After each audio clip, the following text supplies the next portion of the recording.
जय हिंद प्यारे साथियों, आपका स्वागत है आपके अपने चैनल केडी इंग्लिश लर्निंग पर।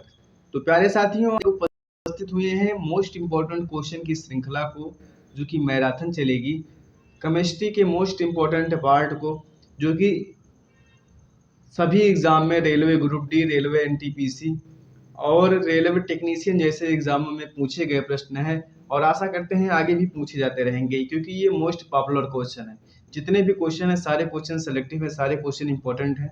इसमें आप आंसर देने का प्रयास कीजिएगा, कमेंट बॉक्स में अवश्य ही कमेंट करिएगा। चलते हैं क्वेश्चन नंबर 1 की ओर। क्वेश्चन नंबर 1 है,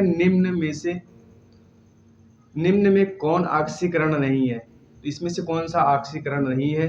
ऑप्शन ए है अवक्षेपण, ऑप्शन बी है भोजन का पचना, ऑप्शन सी है श्वसन या ऑप्शन डी है दहन।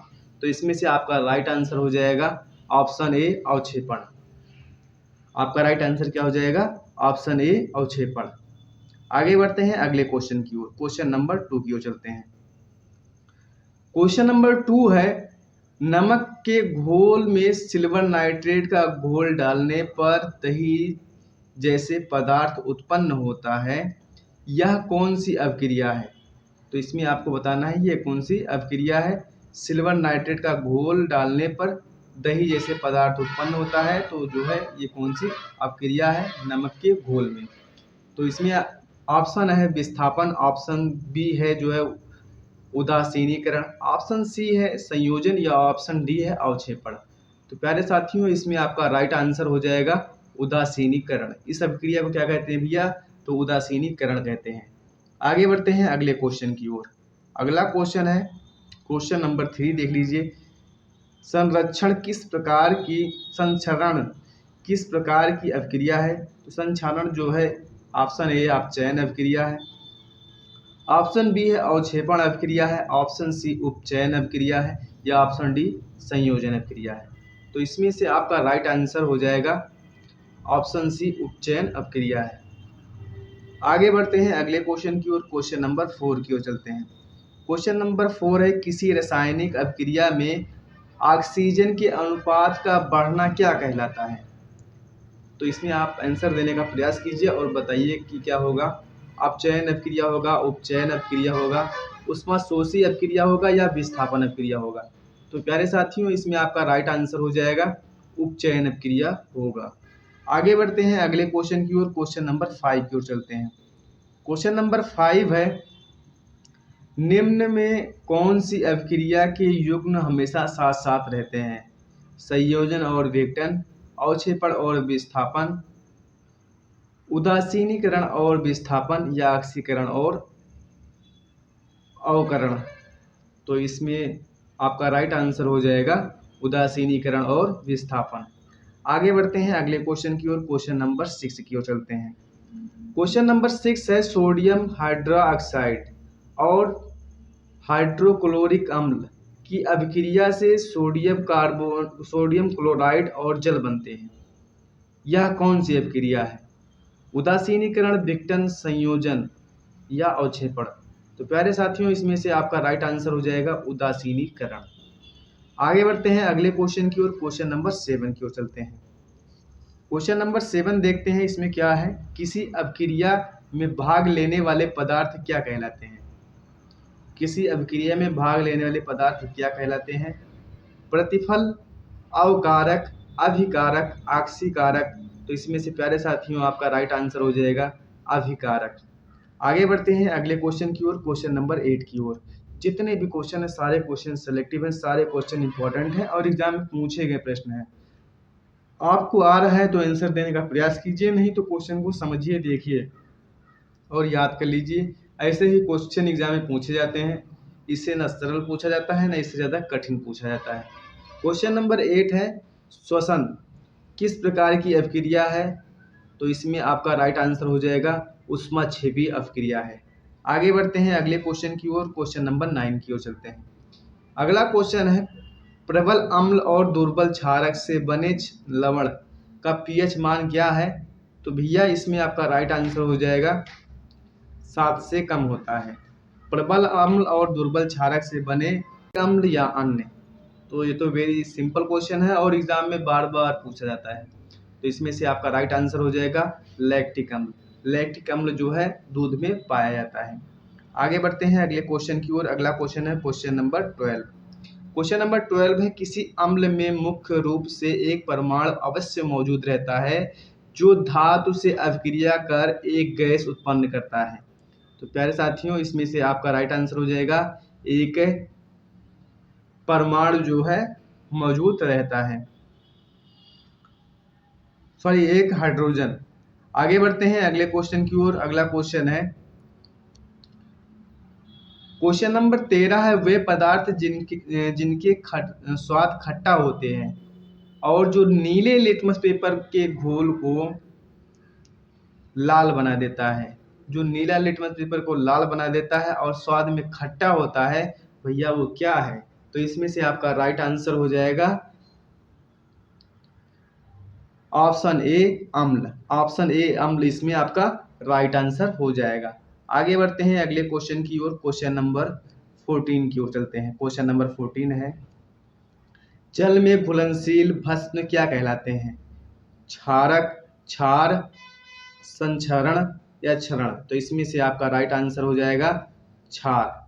जल में घुलनशील भस्म जो होता है वो क्या होता है भैया? क्षार होता है। आगे बढ़ते हैं अगले क्वेश्चन की ओर। अगला क्वेश्चन है क्वेश्चन नंबर 15। निम्न में कौन प्रबल अम्लीय है? जिसका pH 7 होता है, जिसका pH 14 होता है, जिसका pH 0 होता है या जिसका pH 3 होता है? तो इसमें आपका राइट आंसर हो जाएगा जिसका pH 0 होता है। आगे बढ़ते हैं अगले क्वेश्चन की ओर। भैया 7 पे उदासीन होता है और फिर उसके बाद में 7 से जो कम होता है वो अम्लीय होता है और 7 से जो ऊपर होते हैं भैया वो क्या होते हैं? क्षारीय होते हैं। आगे बढ़ते हैं अगले क्वेश्चन की ओर। अगला क्वेश्चन है क्वेश्चन नंबर 16। क्वेश्चन नंबर 16 है, लिटमस रंजक बैगनी रंग का होता है जो निकलता है। तो भैया बैगनी रंग का होता है वो कैसा निकलता है? जो निकाला जाता है भैया, तो लाइकेन निकाला जाता है। आगे बढ़ते हैं अगले क्वेश्चन की ओर। क्वेश्चन नंबर 17 की ओर। क्वेश्चन नंबर 17 है, शुष्क बुझा हुआ चूना पर क्लोरीन गैस की अभिक्रिया से कौन सा पदार्थ बनता है? तो इसी आपका राइट आंसर हो जाएगा पिरंजक चूर्ण बनता है। आगे बढ़ते हैं अगले क्वेश्चन की ओर। अगला क्वेश्चन है क्वेश्चन नंबर भैया 18। हल्दी, लिटमस पत्र आदि किस प्रकार का सूचक है? भैया ये प्राकृतिक है। आगे बढ़ते हैं अगले क्वेश्चन की ओर। अगला क्वेश्चन है क्वेश्चन नंबर 19 है, अपच का उपचार करने के लिए निम्न में से कौन सी औषधि का उपयोग किया जाता है? तो अपच का उपचार करने के लिए भैया औषधि का उपयोग किया जाता है एंटासिड। इसमें आपका राइट आंसर क्या हो जाएगा भैया? Antacid, antibiotic, एनाजोलिक। 21 की ओर। क्वेश्चन नंबर 21 है, प्राकृतिक गैस का दहन किस प्रकार का रासायनिक अभिक्रिया है? तो इसमें आपका राइट आंसर हो जाएगा भैया ऊष्माक्षेपी अभिक्रिया है। आगे बढ़ते हैं अगले क्वेश्चन की ओर। क्वेश्चन नंबर 22 की ओर। क्वेश्चन नंबर 22 है, कापर चूर्ण को वायु में गर्म करने पर उसके सतह पर कापर ऑक्साइड की एक परत जम जाती है। इस परत का रंग कैसा होता है? तो भैया इस परत का रंग जो है काला होता है। कापर के चूर्ण को वायु में गर्म करने पर उसकी सतह पर जो है कापर ऑक्साइड की एक परत जम जाती है जो कि काले रंग की होती है। आगे बढ़ते हैं अगले क्वेश्चन की ओर। क्वेश्चन नंबर 23 की ओर। साग सब्जियों का विघटन होकर कंपोस्ट बनना किस प्रकार का उदाहरण है? तो भैया इसमें आपका राइट आंसर हो जाएगा ऊष्माक्षेपी का उदाहरण है। आगे बढ़ते हैं अगले क्वेश्चन की ओर। क्वेश्चन नंबर 24 की ओर। क्वेश्चन नंबर 24 है, सोडियम हाइड्रोक्साइड का pH मान है लगभग। तो सोडियम हाइड्रोक्साइड का pH मान जो है, जो कि एक क्षार है, इसका जो है pH मान 14 होता है। आगे बढ़ते हैं अगले क्वेश्चन की ओर। क्वेश्चन नंबर 25 की ओर। क्वेश्चन नंबर 25 है, किसी उदासीन विलयन का pH मान है? तो इसको अभी बताया ही गया है। इसमें आपका राइट आंसर हो जाएगा 7। आगे बढ़ते हैं अगले क्वेश्चन की ओर। क्वेश्चन नंबर 26 की ओर। क्वेश्चन नंबर 26 है, दांत का मसूड़ा किस प्रकार का पदार्थ का बना होता है जो कि काफ़ी कठोर होता है? तो इसमें आपका राइट आंसर हो जाएगा कैल्शियम फास्फेट। जो है दांत का जो है मसूड़ा या जबड़ा जो है शरीर का सबसे ज़्यादा कठोर भाग होता है, ये किसका बना होता है? तो भैया ये बना होता है कैल्शियम फास्फेट से। आगे बढ़ते हैं अगले क्वेश्चन की ओर। अगला क्वेश्चन है क्वेश्चन नंबर 27 है। क्वेश्चन नंबर 27 है, इमली में कौन सा अम्ल है? तो इमली में जो है भैया, इसमें आपका राइट आंसर हो जाएगा इमली में टाइट्रिक अम्ल पाया जाता है। आगे बढ़ते हैं अगले क्वेश्चन की ओर, क्वेश्चन नंबर 28 की ओर। क्वेश्चन नंबर 28 है, उपचयन अपचयन अभिक्रिया को क्या कहते हैं? तो भैया इसको कहते हैं रेडॉक्स अभिक्रिया। उपचयन और अपचयन अभिक्रिया को क्या कहते हैं भैया? रेडॉक्स अभिक्रिया कहते हैं। आगे बढ़ते हैं अगले क्वेश्चन की ओर, क्वेश्चन नंबर 29 की ओर। दानेदार जस्ता पर तनु सल्फ्यूरिक अम्ल डालने पर कौन सा गैस उत्सर्जित होता है? आगे बढ़ते हैं क्वेश्चन नंबर 31 की ओर। अगला क्वेश्चन है, जिंक तथा लेड कॉपर की अपेक्षा भैया क्या होता है? तो अधिक क्रियाशील होता है। आगे बढ़ते हैं अगले क्वेश्चन की ओर, क्वेश्चन नंबर 32 की ओर चलते हैं। क्वेश्चन नंबर 32 है, अंगूर का किण्वन करना एक क्या है भैया? तो भैया ये है रासायनिक परिवर्तन। आगे बढ़ते हैं अगले क्वेश्चन की ओर। अगला क्वेश्चन है क्वेश्चन नंबर 33, मैग्नीशियम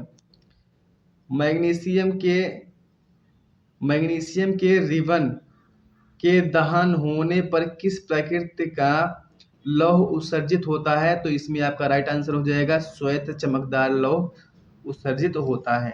आगे बढ़ते हैं अगले क्वेश्चन की ओर। क्वेश्चन नंबर 34 है, सिरका में कौन सा अम्ल पाया जाता है?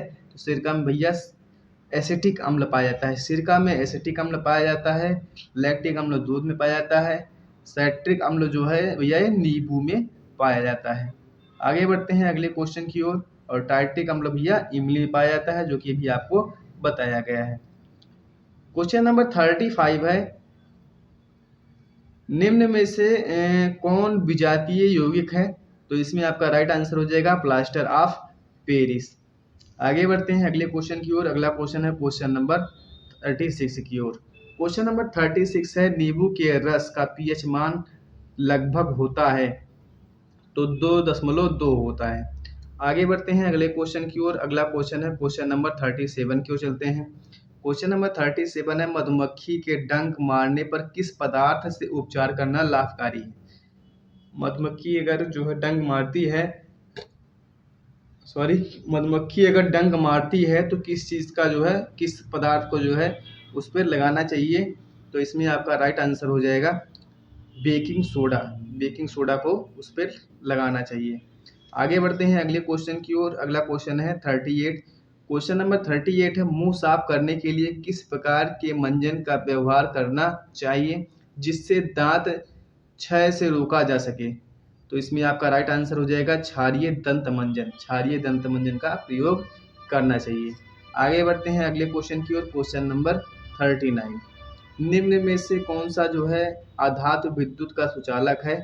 तो भैया ग्रेफाइट जो है विद्युत का सुचालक होता है, तो इसमें आपका राइट आंसर क्या हो जाएगा? ग्रेफाइट। अगला क्वेश्चन है भैया, निम्न में से किस धातु को चाकू से काटा जा सकता है? तो भैया चाकू से काटा जा सकता है, आपका ऑप्शन है सुन लीजिए, मैग्नीशियम, सल्फर, सोडियम और क्रोमियम। तो सोडियम को जो है भैया चाकू से काटा जा सकता है। जस्ता के अयस्क हैं तो भैया जिंक ब्लड है, बॉक्साइड है, सोडियम क्लोराइड है या सिनावार? तो इसमें आपका राइट आंसर हो जाएगा जिंक लेड जो है ये जस्ता के अयस्क है। आगे बढ़ते हैं अगले क्वेश्चन की ओर। अगला क्वेश्चन है क्वेश्चन नंबर 42 है।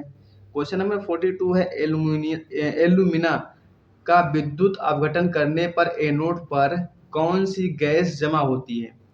तो इसमें आपका राइट आंसर हो जाएगा ऑक्सीजन गैस जमा होती है। आगे बढ़ते हैं अगले क्वेश्चन की ओर। क्वेश्चन नंबर 43 की ओर। क्वेश्चन नंबर 43 है, इस्पात में कितना प्रतिशत कार्बन है? तो जो है इस्पात में जो है 2% कार्बन होता है।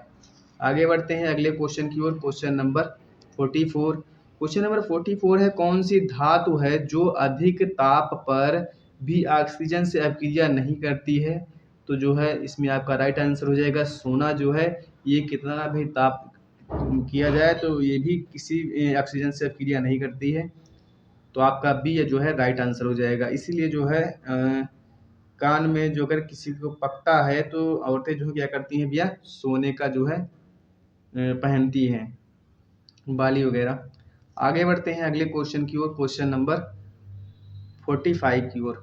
क्वेश्चन नंबर 45 है, कौन सा धातु जल में डालने पर तैरने लगता है? तो भैया इसमें आपका राइट आंसर हो जाएगा कैल्शियम जो है जल में डालने पर तैरने लगता है। आगे बढ़ते हैं, क्वेश्चन नंबर 46 है, एक धातु के टुकड़े से पतले तार खींचे जा सकते हैं या धातु के किस गुणधर्म के लिए उत्तरदायी है? तो भैया ये तान्यता के लिए उत्तरदायी है। आगे बढ़ते हैं अगले क्वेश्चन की ओर, क्वेश्चन नंबर 47 की ओर। क्वेश्चन नंबर 47 है, इनमें से कौन सी अधातु चमकीला है? तो भैया ब्रोमीन जो है अधातु होता है, ये चमकीला है। आगे बढ़ते हैं क्वेश्चन नंबर 48 की ओर। क्वेश्चन नंबर 48 है, धातु के बर्तन में खाना बनाया जाता है क्योंकि यह उष्मा का भैया क्या होता है, सुचालक होता है, तभी तो खाना पकता है। आगे बढ़ते हैं अगले क्वेश्चन की ओर। क्वेश्चन नंबर 49 है, कौन सी धातु जल के साथ में अभिक्रिया करती है? तो जो है पोटेशियम जो धातु होती है ये जल के साथ में अभिक्रिया करती है। आगे बढ़ते हैं अगले क्वेश्चन है, क्वेश्चन नंबर 51 है, मैग्नीशियम के दहन से जो उत्पाद बनते हैं वह होते हैं भैया क्षारीय। आगे बढ़ते हैं अगले क्वेश्चन की ओर। क्वेश्चन नंबर 52 है, सोडियम, लिथियम, कैल्शियम और निकेल से किस धातु को चाकू से काटा जा सकता है? तो इसमें आपका राइट आंसर हो जाएगा भैया सोडियम को चाकू से काटा जा सकता है, लेकिन इसको जो है पानी के संपर्क में नहीं लाया जाता है, नहीं तो क्या हो जाएगा भैया, विस्फोट हो जाएगा। आगे बढ़ते हैं अगले क्वेश्चन की ओर। क्वेश्चन नंबर 53 के लिए, आभूषण बनने वाला सोना होता है भैया, तो ये 22 कैरेट का सोना होता है। आगे बढ़ते हैं अगले क्वेश्चन की ओर। क्वेश्चन नंबर 54 की ओर। क्वेश्चन नंबर 54 है, सिल्वर तथा कॉपर उष्मा के भैया क्या होते हैं, सबसे अच्छे चालक होते हैं, तो यही आपका राइट आंसर हो जाएगा। आगे बढ़ते हैं अगले क्वेश्चन की ओर। क्वेश्चन नंबर 55 की ओर, इनमें से कौन सी धातु द्रव अवस्था में पाई जाती है? तो लोहा, मरकरी, चांदी या अन्य? तो मरकरी जो है, जो पारा होता है भैया, ये द्रव अवस्था में पाया जाता है। आगे बढ़ते हैं क्वेश्चन नंबर 56 की ओर। क्वेश्चन नंबर 56 है, निम्न में से किस धातु को केरोसिन में डुबा कर रखते हैं? तो सोडियम को जो है भैया ये केरोसिन में डुबा के रखते हैं। आगे बढ़ते हैं अगले क्वेश्चन की ओर। क्वेश्चन नंबर 57 की ओर। क्वेश्चन नंबर 57 है, निम्न में से कौन सी अधातु पानी में डुबा कर रखी जाती है? अब बताइए पानी में कौन सी धातु दबा कर रखी जाती है? तो श्वेत फास्फोरस जो अधातु होती है इसको पानी में डुबा कर रखी जाती है। आगे बढ़ते हैं अगले क्वेश्चन की ओर। क्वेश्चन नंबर 58 है, निम्न में से कौन सी धातु तार के रूप में उपलब्ध है? तो जो है कॉपर जो है ये तार के रूप में उपलब्ध है, जो कि ऊष्मा का अच्छा जो है चालक होता है। सबसे ज़्यादा जो है ऊष्मा का सबसे अच्छा चालक होता है चांदी, सेकंड नंबर पर कॉपर आता है, इसीलिए जो है इन तारों में जो है कॉपर का प्रयोग किया जाता है। आगे बढ़ते हैं अगले क्वेश्चन की ओर। भूपाटृति पर में स्वतंत्र अवस्था में पाए जाने वाले धातुएं निम्न में से कौन सी हैं? तो स्वतंत्र अवस्था में भैया पाया जाता है Ag यानी चांदी को। तो अगर वीडियो पसंद आया हो तो लाइक, शेयर एंड सब्सक्राइब अवश्य कर दीजिए और आने वाली वीडियो की नोटिफिकेशन आपको अवश्य मिलेगी। धन्यवाद।